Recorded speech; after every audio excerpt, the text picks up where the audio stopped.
Hello viewers, welcome to my channel. Today we are drawing the Sonic the Hedgehog. So let's draw. I'm using a black pointer. Here I'm drawing the outlines of the Sonic Hedgehog character. Just draw like I'm drawing. Now I'm drawing the eyes of Sonic, his ears,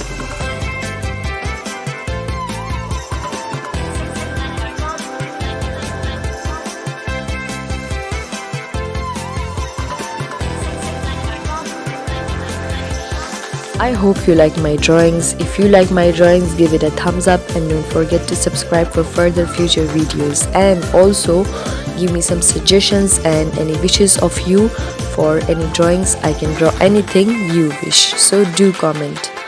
Now I'm drawing the hands and the rest of the body of the hedgehog just like this, and drawing its shoes, and after that I'll be using some paint brushes to color it.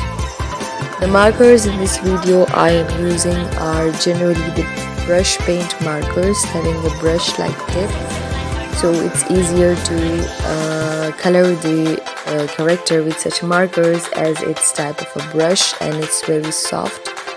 Here I'm using it. You can use anything, paints, brushes, colors, whatever you are comfortable with. So I am coloring it into dark blue color as the Sonic's its original color. First of all, drawing the outlines with the marker and then coloring the inner part within those boundaries. I hope you find my drawings easy. Any queries, any questions, you can ask in the comments, and any wishes of you further how should and what should I draw, I'll surely draw. So now I am coloring the rest of the body, the legs and the hands, and now I'm just giving a green touch to its lenses and now coloring its shoes in red as the model in front of it. It's also having the shoes in red, and now coloring the mid of part of the body in pink. It's